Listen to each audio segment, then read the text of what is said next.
Y bueno, como les estaba diciendo, entonces vamos a comenzar hablando del tema de gravimetría, pero desde un punto de vista, digamos, así como un poco general, ¿verdad? Eh, ya ustedes hicieron la práctica de gravimetría, entonces ya ustedes están bastante familiarizados con el tema. Entonces, cuando hablamos de gravimetría, podemos clasificarla de diferentes formas. Podemos decir que la gravimetría puede ser de varios tipos. Podemos hablar que sea directa o indirecta. Eh, Normalmente cuando decimos directa o indirecta, ¿verdad? Directa se refiere típicamente a que yo peso una masa de una sustancia que contiene mi analito, o puede ser un poco más indirecta, como por ejemplo yo transformo o mi analito reacciona con otra sustancia y esa sustancia se relaciona de forma estequiométrica con mi analito, ¿verdad?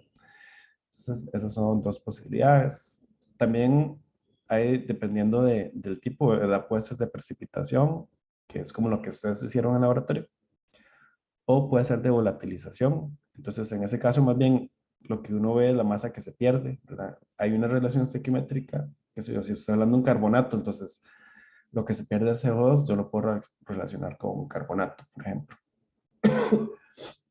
Perdón. Y hay electrogravimetría. Entonces, en el caso de electrogravimetría, lo que se hace es aplicar una corriente y generar un sólido sobre un electrón. Entonces, yo puedo determinar la masa que se deposita en ese caso. Típicamente se siguen en la gravimetría una serie de pasos, digamos, ya establecidos, ¿verdad? Podemos hablar de la formación del precipitado, ¿verdad? O la precipitación en sí. Y luego de eso hay un proceso de filtración. Normalmente aquí en medio hay un proceso de digestión, ¿verdad? Que ustedes ya lo estuvieron haciendo, ¿verdad? Esa digestión normalmente se hace en caliente. Entonces, la digestión en caliente lo que permite es formar cristales más grandes y también que en el proceso en que se redisuelven y se vuelven a precipitar, se eliminen las impurezas. Y eso es lo que normalmente se llama como la digestión de fosfato. Y una vez que ya tengo eso, entonces filtro y normalmente hay una etapa de secado y calcinación y la medida de la masa, ¿verdad? Que al final de cuentas es la parte aquí de las más importantes y las que nos permite entonces determinar mi analito, al final de cuentas. Entonces, para que la gravimetría funcione, vamos a tener ciertos requerimientos, ¿verdad? Tengo que tener requerimientos de selectividad, ¿verdad? Que yo, ¿verdad?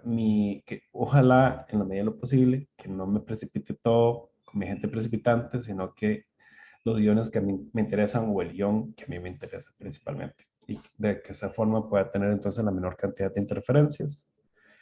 Que se pueda filtrar, ¿verdad? Muchas veces sucede que con algunos precipitados más coloidales cuesta mucho filtrarlos. Entonces, en la medida de lo posible que yo pueda formar precipitados más cristalinos y que sean más fáciles de precipitar, pues va a ser más factible mi metodología. Obviamente que tengan baja solubilidad para que cuando yo precipite y haga lavados no pierda mucha cantidad de mi muestra. En términos de composición, cuando yo obtengo mi analito, ¿verdad? En su forma, tiene que tener una forma que sea determinada y estable. Normalmente hay un proceso de calcinación y, bueno, dependiendo de la sustancia, por ejemplo, si estamos hablando de calcio, ¿verdad? Depositado como, precipitado como oxalato, vean que hay ciertos rangos de temperatura. Aquí eso lo que se llama una termogravimetría, ¿verdad? Yo voy aumentando la temperatura y voy viendo las pérdidas de masa. Entonces acá, por ejemplo, en esta curva hay la típica curva de termogravimetría para el oxalato, ¿verdad? Acá se ve esta pérdida de masa que se debe al agua, que se va perdiendo. Es agua que no es constitucional, sino más bien, bueno, puede ser constitucional, pero también lo que yo tenga absorbido, ¿verdad? Entonces, se experimenta esta pérdida de masa y aquí obtengo el oxalato de calcio. Si sigo calentando, no va a pasar mucho hasta que llegue el punto en que el oxalato de calcio se pueda descomponer y me forme carbonato de calcio. Entonces, si por ejemplo yo hago mi experimento a una temperatura entre 500 y 700 grados, digamos, bueno, 700 creo que ya sería mucho, 500, 600 grados, pues lo que yo esperaría sería obtener 100% carbonato de calcio, en ese caso. Si ya yo caliento más y llego a 1000 grados, lo que esperaría obtener es óxido de calcio. Lo importante es que yo conozca esta curva y que sepa qué es lo que esperaría obtener dependiendo de la temperatura, ¿verdad? Y que sepa que es 100% eso. Como no sé, si obtengo una región horizontal así, quiere decir que en esa región no estoy teniendo ningún cambio en la composición y que entonces puedo decir que 100% de la sustancia se mantiene como esa especie en esa región, digamos. Entonces, normalmente esos son estudios que uno tiene que hacer antes para conocer un poco su muestra. Eh, y la cuestión de reactividad, ¿verdad? Obviamente, tengo que terminar con una especie que ojalá no sea reactiva a nada de lo que tengo en la atmósfera también.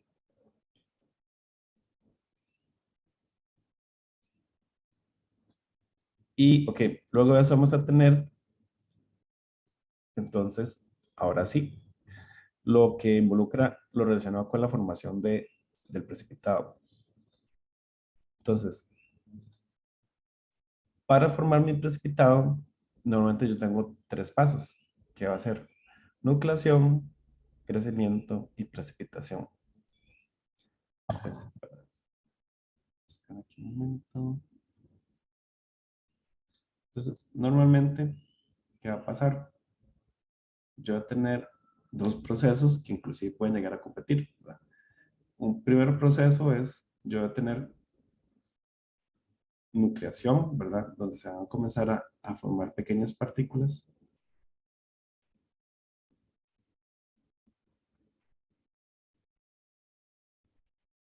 Y luego estas pequeñas partículas pueden comenzar a crecer y formar pequeños cristales.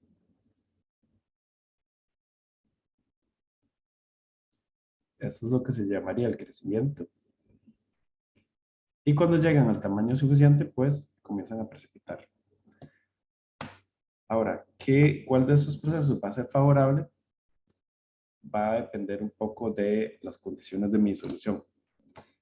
Entonces, y de un parámetro que vamos a llamar sobresaturación relativa. Entonces, la sobresaturación relativa va a tener esta fórmula, Q menos S entre S, donde Q es la concentración del soluto, ¿verdad? Que tengo en cualquier momento dado, y S es la solubilidad. Entonces va a ser un parámetro que me va a comparar lo que hay disuelto con respecto a la solubilidad. Y eso va a ser la sobresaturación relativa. Entonces, básicamente lo que me va a decir es si hay más disuelto de lo que yo esperaría según la solubilidad o si es menos, ¿verdad? Si la sobresaturación relativa es alta,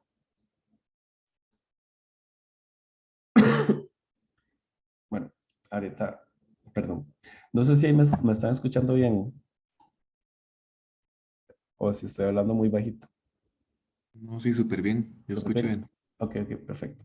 Entonces, si esa sobresaturación relativa es baja, va a favorecer el crecimiento de los cristales.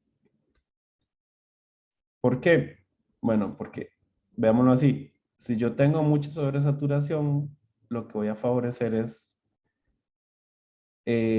como hay mucho soluto en disolución, voy a favorecer que se creen muchos centros de nucleación, ¿verdad? Muchos centros de nucleación, mientras que si no hay mucho soluto en disolución disponible, yo lo que voy a favorecer es que haya pocos centros de nucleación y que más bien se promueva el crecimiento de los cristales. Entonces, dependiendo de esa sobresaturación relativa, puedo favorecer el crecimiento o puedo favorecer la nucleación. Si se favorece el crecimiento, entonces forma un precipitado cristalino, que eso es usualmente lo que yo busco. ¿Qué puedo hacer para favorecer entonces que haya crecimiento de cristales? No sé si recuerdan ustedes qué técnicas usaban en un laboratorio para favorecer el crecimiento de los cristales. ¿Qué puede hacer uno?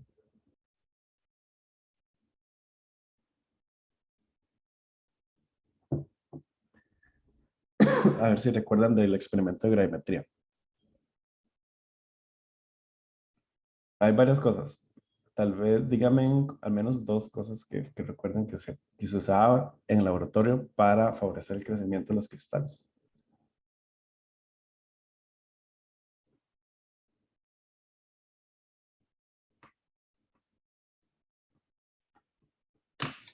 Bueno, buenos días.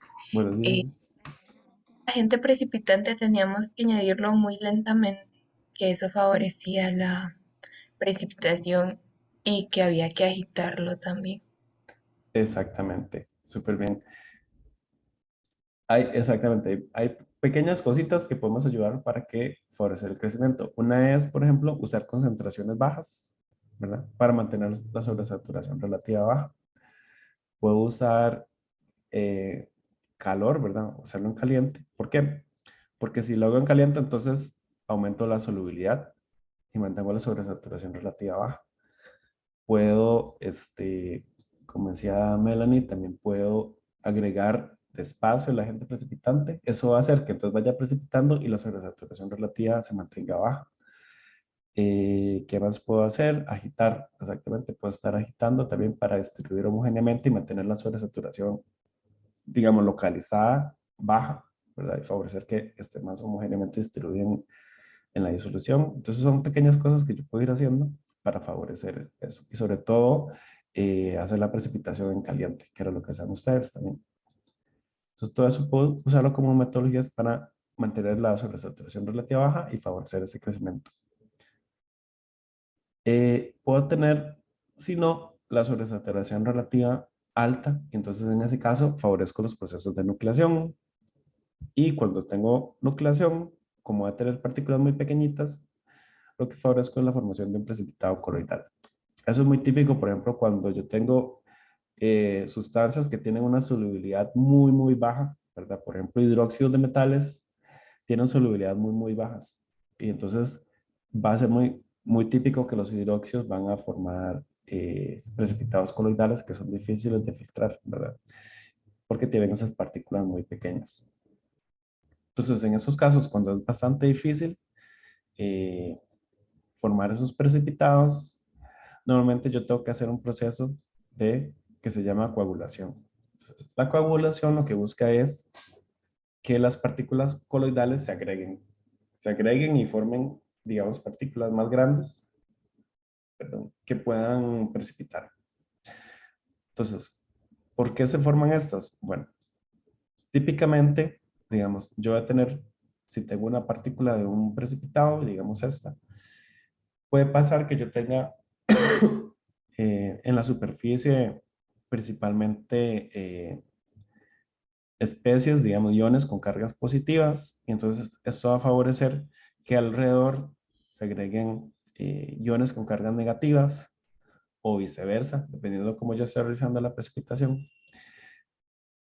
Lo cierto es que entonces esto me va a formar una capa ya sea negativa seguida de una positiva o una positiva seguida de una negativa. Y la presencia de esta doble capa, ¿verdad? De iones que voy a formar alrededor de mi partícula, básicamente me forma un campo electrostático en mi partícula.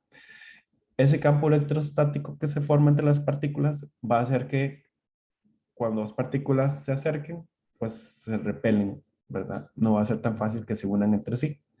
Y por eso es precisamente que los precipitados coloidales cuesta que precipiten, ¿verdad? Porque van a tener esta repulsión de cargas y no va a favorecer entonces que se agreguen entre sí. Entonces, yo quiero que esas partículas precipiten, yo tengo que de alguna forma forzarlas a que se encuentren y que puedan unirse. Y hay varias estrategias, lo que yo puedo hacer para eso. Una, por ejemplo, puede ser calentando, ¿verdad? Porque si yo caliento, las partículas pueden chocar con más fuerza, digamos, y acercarse más fácilmente. Entonces, una posibilidad es entonces utilizando temperatura. Eh, Puedo usar agitación, ¿verdad? Entonces, si yo uso agitación, también estoy forzando a que las cosas se mezclen y se aproximen entre sí y que puedan romper, digamos, esta barrera. La otra es agregando un electrolito. Eh, si yo agrego un electrolito, ¿verdad? Yo tengo esta doble capa. Si yo tengo un electrolito que está bastante diluido, esta doble capa va a ser más difusa, va a ser menos concentrada, por decirlo así. Digámoslo de esta forma, la concentración de la doble capa va a ser, va a estar un poco relacionada con la concentración del electrolito. Entre más concentrado sea mi electrolito, más concentrados van a ser los iones en mi doble capa. Cuando yo tengo una doble capa que es más concentrada, va a hacerse más bien más delgada. contrario a lo que uno pensaría, ¿verdad? Si la doble capa es más concentrada, uno pensaría que tal vez va a ser más gruesa, pero es todo lo contrario. Más bien, si tengo más iones y la doble capa es más concentrada, más bien se hace más compacta, que es lo que se muestra acá. Entonces, si yo tengo un electrolito muy diluido, la doble capa va a ser más diluida, por decirlo así, y más ancha. Mientras que si yo agrego un electrolito, esa doble capa se va a hacer más concentrada y más bien más delgada. Y al hacer la doble capa más delgada, esto va a favorecer que las partículas se puedan encontrar entre sí.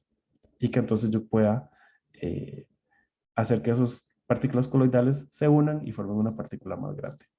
Ese proceso por el cual las partículas se unen y forman una partícula más grande es lo que se llama la peptización, la coagulación, perdón. Y el proceso contrario a la coagulación sería la peptización. O sea, por ejemplo, yo ya tengo el precipitado coloidal precipitado, ¿verdad? Liter- eh, literalmente. Y si yo, por ejemplo, le agrego agua y logro que se resuspenda, entonces ese proceso en el cual le estoy rompiendo esa coagulación, a eso se le llama la peptización. O sea, otra vez, volver a suspender el coloide, básicamente. Entonces, bueno, esos son un poco los procesos que ocurrirían en este caso con los precipitados coloidales. Cuando yo precipito algo, también puede, eh, cuando estoy formando el precipitado, también puede hacer una coprecipitación, que hay varios tipos. Entonces, las partículas pueden coprecipitar con lo que yo estoy haciendo, ¿verdad? Con mi precipitado de mi analito. Y pueden coprecipitar cosas, ya sea que se absorban en la superficie, ¿verdad? Como se muestra acá. Puedo formar cristales mixtos, que sé yo, por ejemplo, si tengo una estructura cristalina, puede que otro ion se meta en la estructura cristalina que no es exactamente mi ion de interés. O puedo tener oclusión y atrapamiento mecánico, que es básicamente que un cristal crece y queda un espacio en el medio donde quedan atrapadas especies, digámoslo así. Normalmente eso ocurre más que todo en precipitados cristalinos. ¿Por qué? Porque los precipitados cristalinos, si los cristales crecen rápido, pueden dejar cosas ocluidas en su interior. Esos procesos de coprecipitación pueden producir errores. Entonces, esos errores pueden ser positivos o negativos, depende de la sustancia. Entonces, si por ejemplo, lo que precipita, digamos que yo estoy analizando cloruros y lo que precipita, digamos, no contiene mi analito. Entonces, digamos, yo estoy precipitando cloruros como cloruro de plata y me coprecipita nitrato de plata. Entonces, en ese caso, mi error va a ser siempre positivo. ¿Por qué? Porque yo precipité mi cloruro de plata, pero adicional precipité nitrato de plata. Es un poco parecido como a lo que tenemos acá, ¿verdad? Yo tengo mi partícula, que es de cloruro de plata, pero me precipita encima también nitrato de plata. Entonces, ese nitrato de plata me va a sumar a la masa total y entonces me va a producir un error positivo. Ahora, si lo que precipita contiene mi analito, puede ser que el error sea positivo o sea negativo. Entonces, veamos un ejemplo. Digamos que yo estoy analizando bario y lo estoy precipitando como sulfato de bario. Entonces, la masa molar de sulfato de bario es 233. Entonces, digamos que me precipita también, en lugar de sulfato de bario, nitrato de bario. Si precipitara nitrato de bario, vea que la masa molar es 261, es mayor que esta masa molar.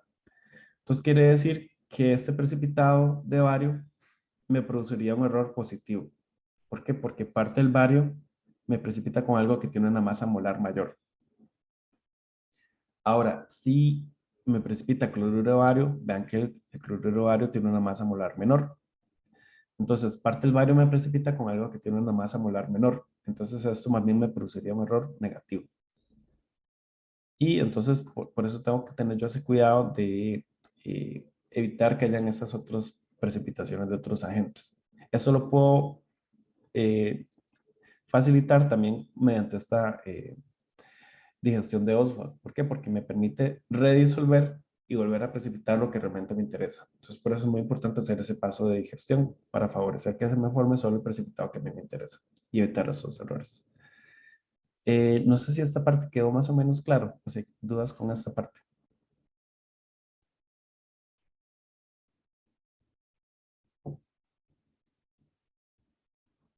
Ok, perfecto. Y, ok. Entonces, pueden haber diferentes tipos de agentes precipitantes, pero ustedes ahí tienen el libro diferentes ejemplos. Eh, Hay un método que se llama precipitación homogénea, que de hecho se utiliza mucho cuando cosas tienen solubilidad muy bajas. Yo les estaba hablando de los hidróxidos, que los hidróxidos, por ejemplo, tienen solubilidades bastante bajas y que entonces tienden a formar precipitados coloidales. Entonces, por ejemplo, si yo quiero precipitar aluminio como un hidróxido, el aluminio va a ser muy insoluble y me va a formar de fijo un precipitado coloidal. Entonces, yo puedo utilizar una metodología que se llama precipitación homogénea, que lo que busca es formar mi agente precipitante in situ. Entonces, a partir de acá la urea, yo puedo hacer una reacción en la cual se descomponen CO2, amonio e hidróxido. Entonces, ese hidróxido que se forma acá me puede precipitar eh, mi aluminio, por ejemplo. Pero ¿qué pasa? Que como yo lo voy formando in situ y muy dosificado, va a favorecer una sobresaturación relativa baja y va a hacer que mi precipitado no sea tan coloidal a que lo que pasaría si yo nada más voy agregando hidróxido, ¿verdad? Entonces, esta idea de la precipitación homogénea es un poco eso, formar los agentes precipitantes in situ en el medio de reacción y que sea dosificado de manera tal que sea lo más despacio posible y que me favorezca entonces el crecimiento de cristales. Obviamente no va a ser necesariamente cristales en sí, pero por lo menos me va a facilitar partículas un poco más grandes y que sean más fáciles de filtrar. Y bueno, hay muchísimos, gravimetría es una técnica sumamente conocida, ¿verdad? Y muy utilizada, entonces hay muchísimos tipos de agentes precipitantes, ¿verdad? Entonces, ¿verdad? Para plata se utiliza mucho para diferentes fluoruros, bromuros, yoduros. Hay otros agentes precipitantes, por ejemplo, que son muy específicos. Por ejemplo, hoy ahorita se me fue el nombre de este. Pero bueno, este es un agente precipitante, ahí lo pueden ver en el libro, es muy típico para precipitar níquel y es muy específico para níquel. Entonces se puede utilizar de forma muy específica para ese tipo de iones. Y así con otros, ¿verdad? Por ejemplo, el tetrafenilborano, ¿verdad? Se utiliza mucho para precipitar sales de amonio, por ejemplo, y de sodio también. Entonces, es también muy específico para algunos tipos de iones. Y el otro aspecto que es muy importante en este tema es el tema del factor gravimétrico, ¿verdad? Que ustedes ya lo escucharon por ahí, ya lo han estado usando en el laboratorio. Factor gravimétrico básicamente lo que me dice es que si yo quiero obtener mi masa que yo busco, tengo que multiplicar el factor gravimétrico por la masa que yo pesé y obtengo entonces mi masa buscada. Esto en realidad es pura estequiometría, ¿verdad? Por ejemplo, si a mí me dicen que yo precipito óxido de hierro y que diga cuánto es eso en masa de hierro, pues entonces tengo que hacer toda una serie de factores de conversión, ¿verdad? Entonces yo digo, un mol del óxido de hierro es una masa molar, ¿verdad? Del hidróxido de hierro en gramos, y luego tengo que sacar la relación estequiométrica. Yo sé que un mol del óxido de hierro va a tener 2 moles de hierro. Y entonces ahora convierto un mol de hierro por la masa molar de hierro en gramos, y esto me daría entonces, si voy cancelando, acá se me va gramos de óxido de hierro con gramos de óxido de hierro, se me dan moles de óxido de hierro con moles de óxido de hierro, y se me dan moles de hierro con moles de hierro, y me quedaría la masa de hierro en gramos. Entonces todo esto yo lo puedo resumir, si ven acá, en realidad yo lo puedo resumir como 2 multiplicado por la masa molar de hierro dividido entre la masa molar del óxido de hierro. ¿Qué sería lo que se conoce como el factor gravimétrico? Entonces sería la masa que yo pesé por la masa molar que busco entre la masa molar que yo pesé por un factor estequiométrico, me da la masa del hierro que busco. Entonces, típicamente ese factor gravimétrico, ¿qué sería? si yo tengo acá 2 hierros, entonces tengo que poner acá un 2 para que también tenga 2 hierros arriba. La idea es que la cantidad de especies del anelito arriba y abajo de la operación sean iguales. Entonces, depende de que se les haga más fácil a ustedes, ¿verdad? Si lo hacen por medio de estequiometría común y corriente o si lo utilizan con el factor gravimétrico, que tal vez es un poco más rápido. Depende de lo que se les haga más fácil a ustedes, ¿verdad? Pueden utilizar una metodología o la otra. Las dos son correctas porque en realidad las dos son exactamente lo mismo, al final de cuentas. Y bueno, eso sería un poco la clase Flash de hoy. Un poco la idea también es, esto es como una introducción y como una vista general de todo el tema de gravimetría, ¿verdad? Está aquí en este esquema, digámoslo así. Si usan este esquema, también se los puedo subir dentro de los materiales para que les ayude un poco a estudiar ahí. Les mencionaba para las personas que llegaron después que en el entorno virtual ya están habilitados toda una serie de materiales que pueden estar repasando también. Entonces ahí tienen disponibles diferentes ejercicios, presentaciones, videos de las presentaciones y también hay prácticas y con los ejercicios resueltos. Entonces también pueden ir trabajando esas prácticas y en la próxima clase estaríamos trabajando principalmente en resolución de ejercicios, un poquito de estos ejercicios más largos. La próxima clase espero ya, se supone que ya podría volver jueves. Entonces, eh, el viernes estaremos otra vez presencial, eso espero. Y estaremos entonces trabajando con ejercicios. No sé si tienen alguna duda con algo. Si no, entonces dejaremos la clase hoy cortita por acá.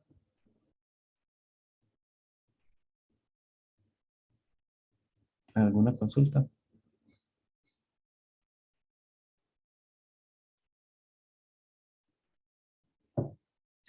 El tema de grametrías en realidad, bueno, a mi parecer es un tema, digamos, de los más sencillos que vemos en este curso porque es como un poco que como muy, los ejercicios se resuelven bastante parecidos en realidad.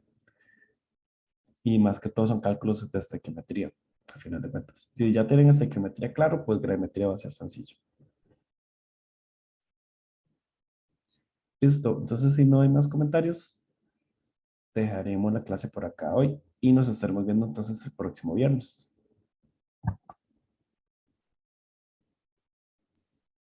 Hasta luego, que sigan.